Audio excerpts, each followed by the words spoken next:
Muy buenas noches, amigos de Zona Geriátrica, el espacio del adulto mayor, transmitido por Radio Miraflores Televisión desde Lima, Perú. El día de hoy tenemos un programa especial, nos visita desde Chiclayo el doctor Jesús Díaz Pérez. Él es dermatólogo, médico dermatólogo del Hospital Regional Las Mercedes de Chiclayo. Él es dermatólogo formado en la Universidad Nacional Mayor de San Marcos. Ha hecho máster en dermatología clínica y dermatología en terapias con láser. Trabaja asimismo en la clínica Innova Derma. Él en estos momentos está en Chiclayo y ha tenido la gentileza de visitarnos a Zona Geriátrica. El día de hoy vamos a conversar sobre lo que es el prurito senil. Jesús, buenas noches, gracias por visitarnos. Buenas noches, Carlitos, y el agradecimiento respectivo por la gentil invitación tuya para tratar y compartir un tema que, por cierto, nos va a causar algo de escozor, que es justamente este tema de la picazón en ancianos, ¿no? Que es un tema bastante frecuente, motivo de consulta en dermatología, de hecho, que es la primera causa de consulta para nosotros en población geronte. Y bueno, sí, encantado de poder departir sobre este tema. Miren el dato que ya nos dio el doctor Jesús, ¿eh? Es la primera causa de consulta a un dermatólogo de las personas adultas mayores, la primera causa. Empecemos por la definición. ¿Qué es el prurito senil? El prurito senil lo vamos a definir como aquella sensación desagradable que nos obliga a rascarnos. Regularmente los pacientes que vienen al médico ya vienen en estadio crónico sobre esta sensación, usualmente más de 6 semanas. Regularmente son pacientes gerontes que ya vienen con 3, 4, 5 meses de picazón y que no pueden resolver el problema incluso con alguna medicación de algunos médicos. Entonces, esa es la causa por la cual nosotros ya tenemos que intervenir. Pero es una picazón, es una sensación muy parecida al dolor, se equipara al dolor incluso en sus consecuencias. La picazón lleva lastimosamente a deteriorar la calidad de vida de nuestros ancianos, o gerontes, perdón, y también causa problemas de ansiedad y depresión. En tal caso, la picazón lleva al problema de ansiedad, depresión, y luego esto ocasiona más picazón. En consecuencia, es un círculo vicioso que va a deteriorar, y de hecho que hay muchos estudios que están hablando de aumento de morbo y mortalidad por esta causa en nuestra población geriátrica. No, pero qué horrible, pues, que te pique el cuerpo. Si cuando a uno le pica el cuerpo, uno se rasca y hace incómodo. Imagínate que te pique todo el día, constantemente el cuerpo y encima por más de 3 semanas, 6 semanas. Es lógico que eso no es calidad de vida y es lógico que eso le va a ocasionar al adulto mayor ansiedad y depresión y cambios del ánimo. Ahora, ¿por qué ocurre el prurito? ¿A qué se debe que sea tan frecuente? Existen varias causas, digamos, del prurito senil, y la primera causa siempre va a ser la cerosis o sequedad de la piel. La piel no es ajeno al proceso biológico y fisiológico de envejecimiento. Envejecen todas las capas de la piel, empezando de la capa córnea, la epidermis, y también envejecen sus componentes químicos, lipídicos, y todo lo que es la química, digamos, de la formación y la calidad de estos ácidos grasos que mantienen húmeda la piel. En consecuencia, alrededor del 75% de ancianos van a tener solamente por el hecho de su senectud, la piel seca. Por eso es que las medidas tienen que orientarse ya a la prevención. No esperemos que nuestros pacientes gerontes se quejen de picazón para llevarlo al médico, sino hay que establecer ya de hecho, de saque nada más, medidas de prevención que van a estar relacionadas sobre todo a la limpieza y a la humectación de la piel.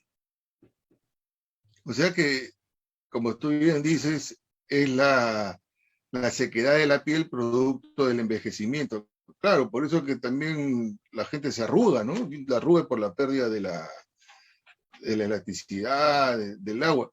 ¿Y qué medidas nos recomiendas para prevenir el prurito? ¿O qué medidas nos recomiendas para evitar la sequedad de la piel o es algo que ya estamos condenados? El 75% de población geriátrica va a tener ya per se piel seca, severa, ¿no? Entonces, y otro porcentaje posiblemente leve o moderado. La primera medida tiene que estar relacionado con la limpieza.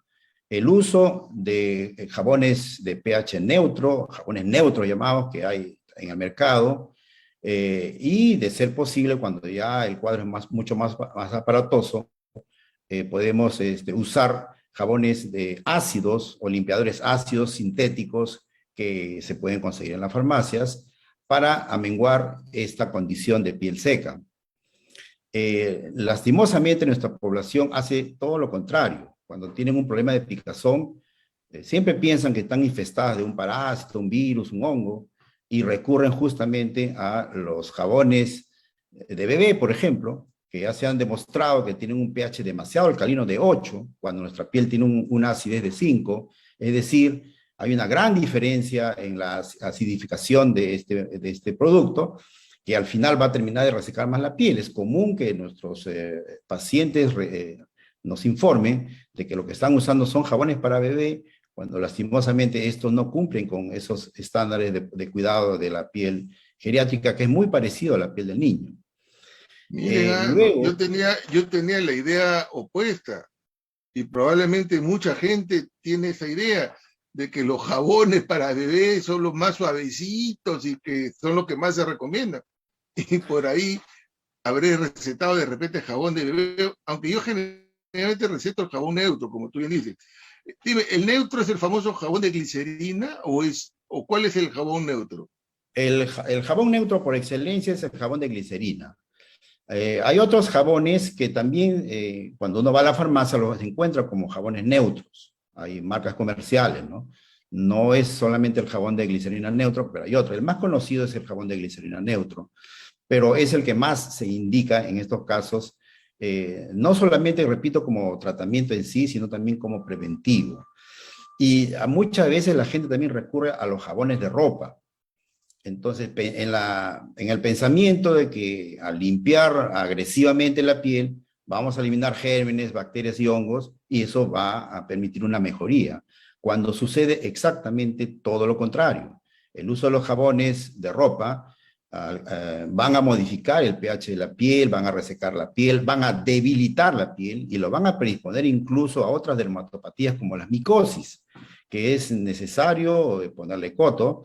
Y esta costumbre de usar los jabones todavía es una costumbre arraigada en nuestra población antigua y andina, donde todavía tienen esa costumbre, pero gracias a, digamos, a los mensajes de los especialistas, esa costumbre con el tiempo se está disminuyendo ostensiblemente. El famoso jabón de pepa, ¿no? No sé si un jabón de pepa que vendían en los mercados, ahí donde se vendían otras cosas, vendían el jabón de pepa que tenía un olor fuerte, yo recuerdo, ¿no? Porque en alguna oportunidad he usado esos jabones. Y Sí, aparte así también es. esos jabones que son para los, como tú dices, ¿no? Que barren la flora bacteriana, esos jabones desinfectantes que pone a un niño corriendo en un parque en los comerciales. Yo me imagino que debe ser para manos, pero no, a esos jabones definitivamente no son buenos para un adulto mayor. Definitivamente los jabones llamados germicidas Herbicidas. entraron al mercado, digamos, como jabones de uso médico, y luego se extendieron como jabones de tocador, es decir, corporal. Muchos de estos jabones provocan resequedad, irritación, barren la flora bacteriana, es decir, los gérmenes buenos que tenemos en la piel son alterados por estos jabones. Y, por ejemplo, en esta pandemia se ha hecho uso y abuso de este tipo de jabones en las manos, con las consecuencias de resequedad excesiva en las manos y con tanto problema que estamos viendo a ese nivel, justamente por el tema de eliminar las bacterias, los virus y los hongos. Y lastimosamente ha sido todo lo contrario, ¿no? Cuando no es tampoco necesario usar ese tipo de jabones. ¿Y esos jabones cremosos que dejan la piel cremosa son recomendables también o no? Sí, como te repito, en la medida que tengan un pH neutro son más recomendables. Se ha hecho estudios donde han medido el pH de los jabones de marcas conocidas. Algunos han llegado a pH 6, 7, 8, 9. Ya Entonces, son muy alcalinos, bueno. así es. Y el otro también es que la gente muchas veces prefiere los cremosos y los espumosos, es decir, los que generan bastante espuma. Cuando nosotros tenemos un jabón que genera mucha espuma, tampoco es recomendable, va a terminar de resecar más la piel. Y la otra condición es la fragancia que muchas veces tienen estos jabones, que también pueden predisponer en una piel ya venida menos, como los gerontes, predisponer a alergias u otras dermatopatías. Es algo así como que la piel se adelgaza tanto y las terminaciones nerviosas se van a exponer prácticamente en la piel como si tú tuvieras cables de electricidad en tu piso, con los cables pelados ahí. Entonces, estos cables van a estar ávidos de tener interacción con las sustancias químicas que normalmente usa la gente.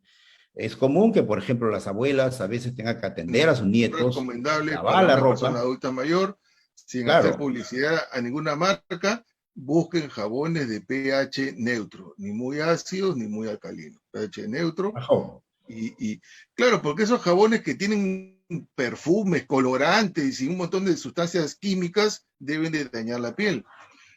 Ahora, eso es Exactamente. para prevención, pero ¿qué tan importante para el cuidado de la piel es la crema humectante, independientemente de las marcas? ¿Es Luego, recomendable las cremas claro, humectantes? luego de elegir adecuadamente un limpiador, también es indispensable un buen secado de la piel, ¿no? Sobre todo de las zonas intertriginosas, es decir, del cuello, las axilas, debajo de las mamas, debajo de los pliegues abdominales. Tenemos lastimosamente en los consultorios muchas ancianas mujeres que vienen a veces con la zona de pliegue de las mamas y las abdominales llenas de hongos que se manifiestan por piel rojiza, con bastante picazón, por hongos tipo cándida. Entonces, justamente es porque a veces no se secan bien esas zonas. Es importante el secado, un secado, por cierto, suave, tocando la piel, sin raspar la piel. Hay que recordar que la piel del paciente geriátrico es una piel muy adelgazada, a tal punto que si uno le toca la mano, los brazos, perdón, entonces rápidamente se forman pequeños tramos, llamadas púrpuras seniles, esos enrojecimientos característicos que se ven en los antebrazos, y que muchas veces la gente se asusta pensando que es un problema de coagulación de sangre, cuando es solamente un tema traumático causado por una piel de ese tipo, ¿no? Entonces, el secado es importante, la frecuencia de baño también no debe ser, digamos, de más de 10 minutos, suficiente con 10 minutos, y de preferencia el jabonado debe ser de estas zonas donde todavía hay sudor, hay secreción apocrina, como son estas áreas que he manifestado, el cuello, axila, genitales, entrepiernas. Y también hay que tener en cuenta el secado de los pies. Los ancianos por su condición muchas veces no llegan ya a los pies, entonces hay que ayudarlos, muchas veces asistirlos, para que puedan hacer un secado correcto de los pies y no se predispongan a una humedad que finalmente determina una micosis, un hongo en los pies, que hay que tener cuidado, que también es una causa frecuente de picazón en esta población. Luego el tema de la temperatura también es importante. Nosotros sabemos cuando llegue el invierno, un clima frío y seco, el prurito va a aumentar en incidencia. Entonces hay que tener en cuenta esa situación también en lugares o en habitaciones donde pueden estar usando aire acondicionado, ¿no? Tener en cuenta si hay un paciente geriátrico ahí, esa sequedad puede también exacerbar la picazón. Luego, hay que cortar las uñas también a nuestros ancianos para evitar justamente el trauma del rascado. Provocada la picazón, obviamente se va a provocar el reflejo motor de rascarse. Entonces, las uñas deben estar suficientemente cortadas para evitar justamente las escoriaciones, es decir, los rascados y las llagas o heridas que se van formando ahí en la piel y que secundariamente pueden infectarse y a originar otras complicaciones. Entonces son Entonces, medidas... acuérdense, la higiene, hay que tener el cuerpo limpio, porque si no, aparte de los olores, no solamente es eso, hay que cuidar la piel, la higiene, un buen jabón neutro y una buena secada, no dejar zonas húmedas, porque esas zonas húmedas pueden...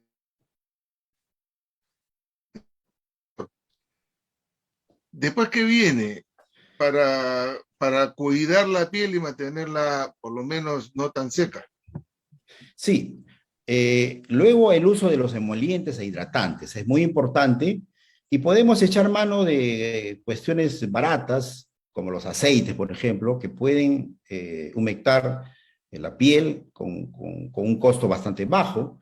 Y si hay un poco más de posibilidad a usar las cremas hidratantes que normalmente se encuentran en las farmacias, ¿no? Hay de diferentes calidades, diferentes tipos, pero siempre cuidando el tema de que en la medida de lo posible no tengan mucha fragancia o su fragancia sea mínima para evitar complicaciones, ¿no? Sí, hay unas que huelen a coco, a almendras y a un montón de productos. Pero ¿qué es Exactamente. mejor? ¿El En todo caso, aceite sí, o la crema? el aceite es mejor. El problema es que el aceite te deja la ropa, digamos, engrasada y eso a veces dificulta la adhesión del anciano. O sea, se siente incómodo, digamos, que al día siguiente se saca el pijama y va a encontrar bastante aceite en la ropa. Entonces, la adhesión a veces baja, lo cual no sucede con los emolientes, que son cremas, digamos, que desaparecen en la piel y no van a dejar ningún resto en la ropa. Entonces, y también en su efectividad pueden ser mejores porque los emolientes a veces se le introducen químicamente sustancias químicas que, por cierto, van a regular la fisiología que se ha perdido en la piel seca.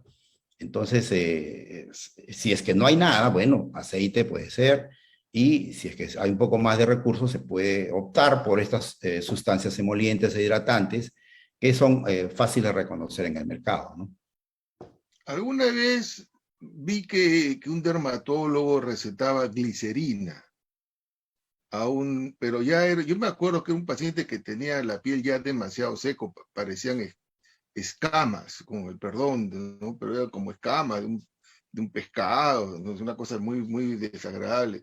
Entonces a mi paciente le habían recetado glicerina. ¿Se puede usar la glicerina o esto Sí, se para puede usar la casos muy glicerina concretos? y podemos usar otros productos como urea también asociados a ácido salicílico, es decir, a compuestos exfoliantes, para ir eliminando justamente esa acumulación de células muertas, que es lo que da la escamosidad en la piel.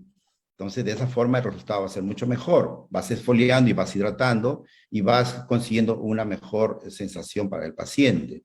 Entonces, sí, hay un sinnúmero de productos en el mercado que sí se pueden usar y la recomendación es que lo hagan inmediatamente después del secado. Dentro de los 5 primeros minutos después del secado es la recomendación para hidratar la piel. Ese es el momento adecuado. No echárselo en cualquier momento, porque Ah, el ya. emoliente o hidratante va a aprovechar el resto de agua que hay en la piel para mejorar la hidratación de la piel. ¿Qué tan importante es la exfoliación de la piel? O sea, hay jabones que son exfoliantes. Yo me acuerdo que antiguamente la gente se bañaba con trapo para exfoliarse, con una especie de rasquetas que eran de vegetal, ¿no? Pero que raspaba. E incluso hay Claro, productos con unas pepitas, unas piedritas. ¿Es bueno, es malo o es simplemente una costumbre? por el hecho que la piel del geronte es una piel frágil, no se recomienda el uso de escobillas, perdón, y también de otros utensilios que van a raspar la piel. Salvo que estemos ante dermatopatías o problemas de piel donde hay un engrosamiento excesivo que regularmente se puede ver en las manos y en los pies. En tal situación podría temporalmente usarse ese tipo, pero no se recomienda hacerlo en el cuerpo. Y cuando nosotros vemos afecciones de piel que causan prurito con engrosamiento de la piel, ahí sí vamos a usar exfoliantes. Y regularmente ese tipo de afecciones, hablamos de un prurito más localizado. Es decir, si nosotros vemos en un paciente senil que tiene un prurito que está afectando una zona localizada, donde puede rascarse más fácilmente, como puede ser los antebrazos, las piernas, la nuca, entonces, estamos pensando que estamos ante una alergia que se llama dermatitis y ahí sí podemos usar incluso exfoliantes y algunos cremas antiinflamatorios llamados corticoides, ¿no? Para poderlo mejorar. Ahora, tú has hablado de que la principal causa del prurito o de la picazón, del escozor, es la piel seca. Pero Así es. existen otras causas.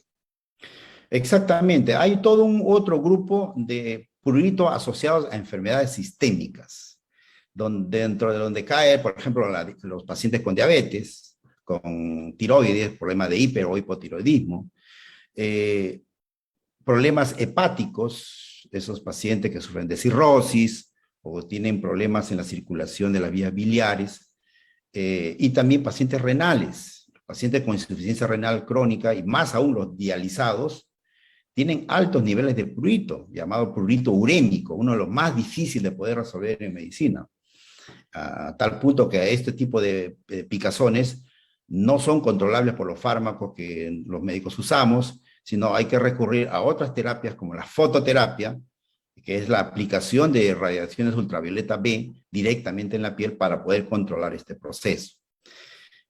Los médicos, cuando investigamos, siempre hacemos una investigación detallada del prurito. Entonces vamos a encontrar un grupo de pacientes donde ya vienen con su enfermedad de fondo y tenemos que asociar ese prurito a esa enfermedad o a veces descartarlo, ¿no? Pero estos pacientes que sufren de estas enfermedades tienen más riesgo a tener picazón.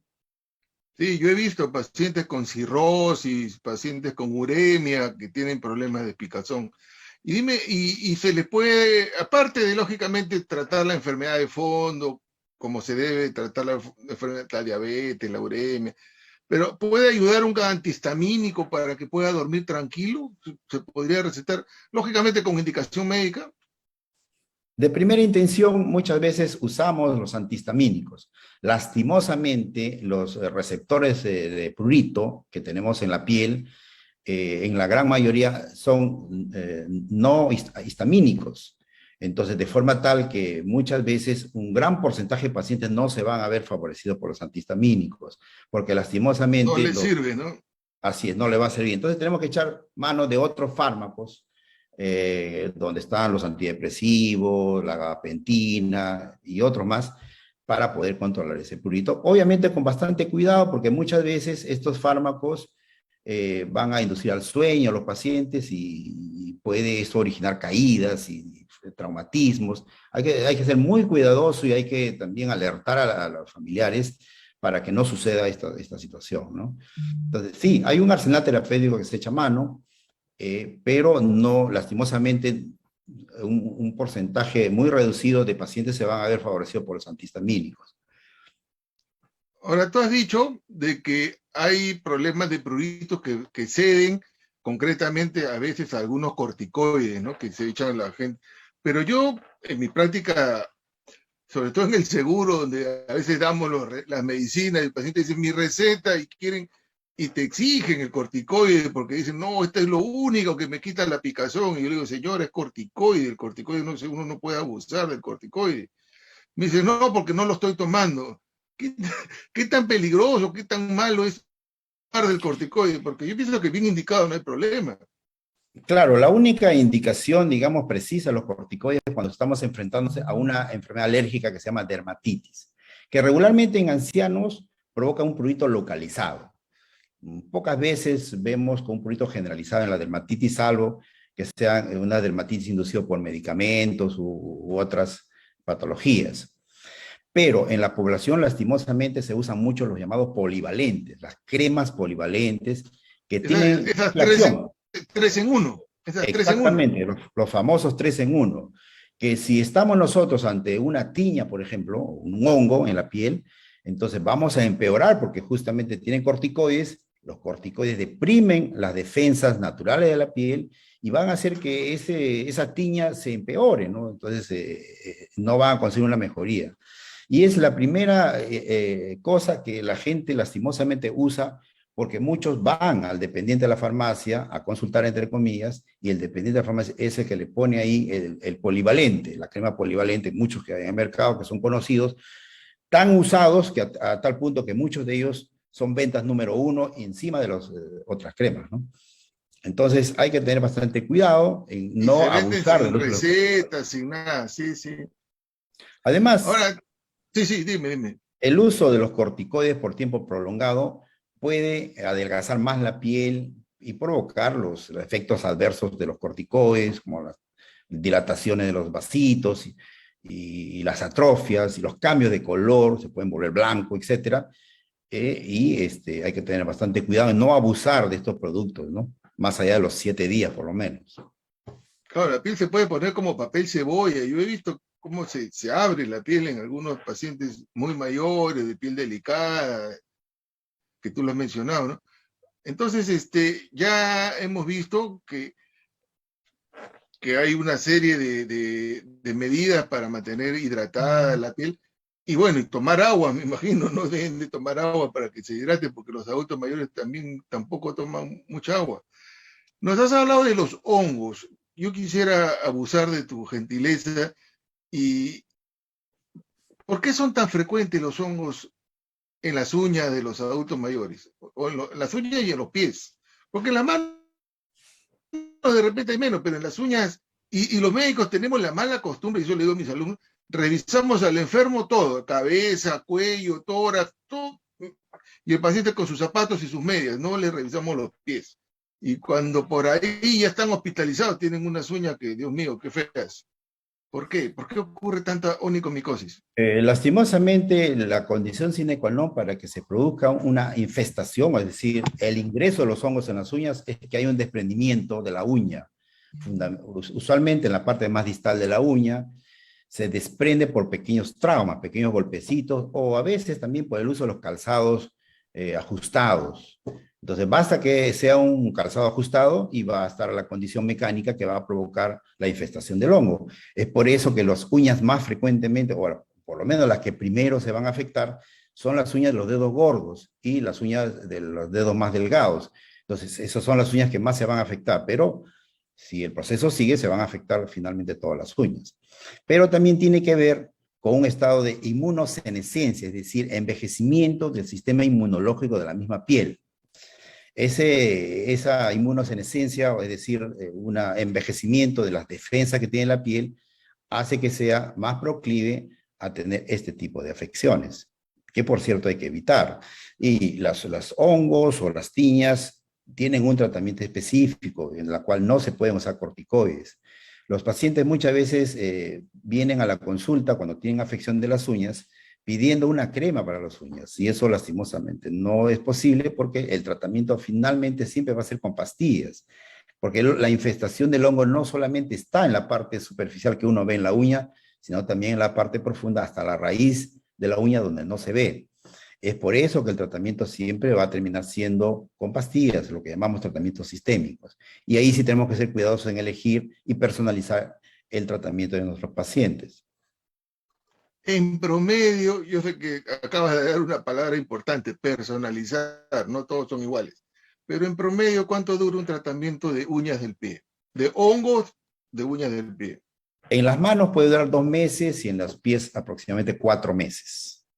4 meses de pastillas. Así es, de Ya, pastillas. miren, ya saben, a veces es que hay gente que cree que es como una faringitis, que tomas 3 días, 6 días y ya no vas a tener hongos que van a desaparecer y que vas a tener uñas bonitas, ¿no? Y Pero lastimosamente nuestros pacientes geriátricos ya vienen con una polifarmacia, ¿no? Entonces ya tienen su hipertensión, tienen su lipidemia, tienen su insomnio, entonces ya vienen con entonces hay que pensar bastante en las interacciones que puedan provocar, ¿no? Pero cuando es necesario, bueno, hay que darle, ¿no?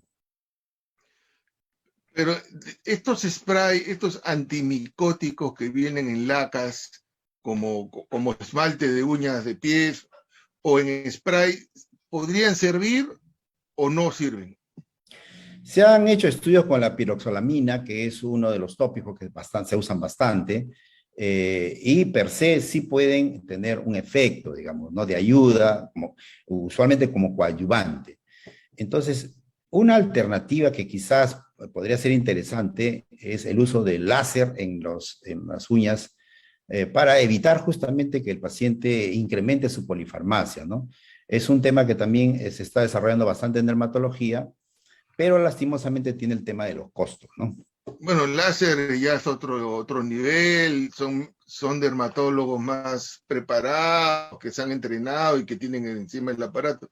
Pero este programa más lo vemos pacientes de atención primaria, ¿no? Que van a ir a su centro de salud, tanto en Lima como provincias, Entonces, nos has dado el dato de que tiene que ser muchas veces, casi siempre sistémico, pastilla, y en algunos casos podría servir estas lacas, estos esmaltes, que de por sí también son caros, ¿no? Sí, sí, son caros, pero tienen bastante adherencia por la facilidad con la cual se aplican. Pero Yo he sí visto hay estudios que terbinafina en spray, yo he visto, no sé si funciona.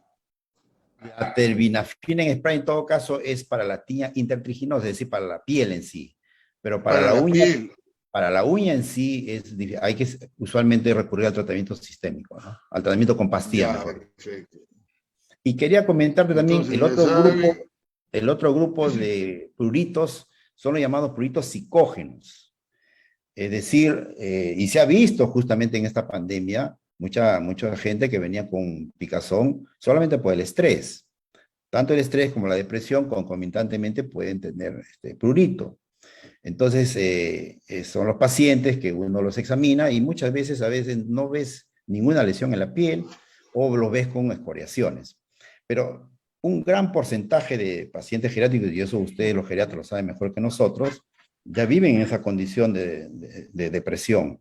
Entonces, hay que valorar también ese estado depresivo para ver qué tanto está influenciando en el tema de la picazón. Pero como repito, hay un círculo vicioso entre ansiedad, depresión y picazón que hay que romperlo justamente con las medidas que hemos mencionado, ¿no? Y yo creo que eso sí puede ser bastante efectivo, pero hay que ser muy comprensivo con nuestros pacientes geriátricos porque muchos de ellos sienten una autoinculpación. El hecho de ir a un consultorio y decir que le pica, muchas veces ellos lo ven como una cuestión de suciedad, como que están enfermos o infestados. Entonces, y muchas veces esa vergüenza hace que también no vayan a las consultas, cuando eso no es así. ahora yo he visto casos de pacientes adultos mayores postrados, es decir, que no salen ya nunca a la calle, incluso de casas de residentes, de casas de reposo, que no salen, ya están ahí en la casa, más bien van a verlo, bien bañados, bien secos, y de repente les viene una picazón que llamamos al dermatólogo, viene el dermatólogo, le pone su lupa y dice ácaros. ¿Se puede dar caso de prurito, esto por ácaros? Por, como tú Para acabas de decir, ¿no? diagnosticar, claro, para Sí, sí. diagnosticar una carosis en un paciente que vive usualmente en una población cerrada, como pues una casa de reposo, hay que investigar si también hay nexo epidemiológico, es decir, si hay otras personas que están cerca de él que también están con el tema, ¿no? Nosotros los dermatólogos diagnosticamos las enfermedades de acuerdo al tipo de lesión que vemos. Y la acarosis también, igual como otras patologías dermatológicas, también tiene sus lesiones llamadas lesiones elementales. O sea, para yo pensar que es una acarosis, no solamente basta con la picazón, sino que tengo que ver que las lesiones se ubiquen en zonas características de la acarosis. Por ejemplo, una picazón periumbilical es muy sospechosa de una acarosis o también un prurito escrotal, es decir, el del testículo, con pequeñas bolitas que se pueden formar ahí, que pican una barbaridad, hasta que no se demuestre lo contrario, eso también es una acarosis. Y también hay diferencias de acarosis, por ejemplo, la presentación clínica de acarosis o rasca-rasca, para llamarlo en términos populares, en un anciano que es cuidado y versus en otro que tiene poco cuidado. En uno que está viviendo libremente en su casa o en otro que está recluido, digamos, en un centro geriátrico, por ejemplo, ¿no? Entonces, La carosis es el famoso rascarrasca, ¿no? Ese es, así es. y también Rascarrasca, sarna. sarna, ¿no? En la selva le llaman mundialito. La gente de Iquitos, Porque de Tarapoto. mundialito, no La sabía. verdad es que no sé, pero yo sí, cuando hice mi pasantía por Pucallpa, entonces la gente lo conoce Tropicales. así como mundialito, mundialito, sí. Esa es la picazón que tienen ellos por acarosis, ¿no? Sí, pues Pero como repito, la sospecha es cada lesiones nombre, características, los españoles al herpes le dicen la culebrilla. Yo, culebría. y una vez conversaba con un colega español, le decía, la culebrilla, le decía, ¿qué es la culebrilla? Y era el herpes, ¿no? Bueno, El herpes. cada zona le pone su nombre, ¿no? En Lima es rascarrasca, pues todo el mundo lo Claro. conoce como rascarrasca. Y el herpes es una infección viral, es la más frecuente infección viral en ancianos, y que justamente esa forma, digamos, de presentación lineal, media reptante, es lo que le da el nombre de culebrilla, ¿no? Y que puede provocar también picazón, tanto localizada en la zona donde ha tenido el herpes como una complicación después del herpes, que se llama neuralgia posherpética, picazón en la zona y también picazón generalizada, que hay que tratar también adecuadamente, ¿no? Ahora, yo El también he otro, visto urticaria psicógena, pero no en adultos mayores, sino en personas jóvenes. Porque bueno, yo hago medicina interna también, ¿no? Entonces he visto, y como tú lo acabas de decir, ¿no? Hay, en el caso del prurito, hay un prurito nervioso asociado a la ansiedad, a la depresión. También puede haber urticaria psicógena, ¿no? sí existen las urticarias, y también las urticarias físicas, que son un poco más raras, por ejemplo, urticaria al agua. Son pacientes que se meten a la Sí, ducha y empiezan a tener ronchas en el cuerpo, ¿no? pobrecito esas Urticaria personas. por vibración, se ajustan la correa y se le marca bien la zona de la cintura, o pacientes que tienen las urticarias facticias llamadas, que solamente por rascado, viene la picazón, se rascan y inmediatamente se reproduce la roncha en los sitios donde se ha rascado. Sí, las urticarias es un grupo también de dermatopatías que van a provocar intenso prurito y que es necesario corregirlo rápido. En la medida de que la urticaria sea tratada adecuadamente, lo más prontamente posible, va a ser controlada más rápidamente. Nosotros los dermatólogos recibimos pacientes con 4 o 5 meses de urticaria. Lo ideal es que el paciente vaya al médico antes que cumple el mes, antes que se cronifique, o sea, antes de las 6 semanas, para no tener que activar otro protocolo que ya es más engorroso. Acá un amigo que nos visita, nos está mirando, dice que él de niño usaba un jabón rojo que se llamaba jabón carbólico y que su madre lo bañaba con ese jabón que tenía un olor específico. Sí, sí, Eh, famoso jabón carbólico. Se Ronald, usaba creo que en era, las ¿no? salas de cirugía en la antigüedad, ¿no? Para lavar las manos, se lavaban las manos los cirujanos. Pero como repito, esos jabones germicidas de centros quirúrgicos, luego salieron, algunos le pusieron un nombre y como jabón de tocador, cuando no debe haber sido así. Tienen unos componentes que ya han sido incluso proscritos por la Organización Mundial de Salud, como el tricarbán, que está presente en algunos de estos germicidas y que felizmente ya han dejado de circular en el mercado peruano, ¿no? Muy bien, amigos, hoy día ha sido un día Quería muy referirme también al otro grupo de pruritos psicógenos. Sí, sí, sí, el otro tipo de prurito psicógeno, que son los famosos delirio de parasitosis, ¿no? Es decir, el paciente senil que viene con una cajita de fósforo con restos de piel en la cajita diciendo que ahí están los ácaros o los hongos o las bacterias que están provocando la picazón. Eso es una condición ya psiquiátrica que se llama delirio de parasitosis y bueno, hay que tratarlo junto con el especialista respectivo, ¿no? Jesús, muchísimas gracias por compartir tu experiencia y conocimientos. Pero más la experiencia, pero yo pienso que las cosas están en los libros, en las revistas, pero no hay como conversar con un especialista que ve enfermo, que trabaja con pacientes y nos transmite su experiencia. Quiero agradecerte mucho y asimismo agradecer a Nora Díaz Castillo, que nos ha visitado, a Alejandro Herrera Navarro, a Francisco Cabel, a Guillermo Lara desde el Callao, a Nelly Tuesta, que te envía saludos directamente, al doctor Juan Sebastián Campaña, que es un amigo y que siempre nos visita, eh, Sergio Mejía, Brito Nomberto, María del Carmen Fuertes, Luz Cáceres, Rosa Granados, bastantes personas hoy día nos han visitado. Jesús, si alguien desea contactar, escribirte, yo sé que estás en Chiclayo, pero de todas maneras, inclusive nuestros compatriotas del norte quisieran contactarte, ubicarte, escribirte, ¿tienes alguna red social, un teléfono, algo? Sí, yo trabajo en el Hospital Regional La Mercedes, pero también trabajo en la clínica Innovaderma. Y ahora, a raíz de esta situación de la pandemia, también podemos hacer consultas virtuales. Y el teléfono de contacto es el 9454-22721, a su servicio. Ya saben, Clínica Innovaderma, está el doctor Jesús Díaz Pérez, dermatólogo. Muchas gracias, Jesús. Espero contar contigo en otra ocasión. Y amigos de Zona Geriátrica, eso ha sido todo por hoy. Nos vemos el próximo miércoles. Hasta pronto. Muchas gracias.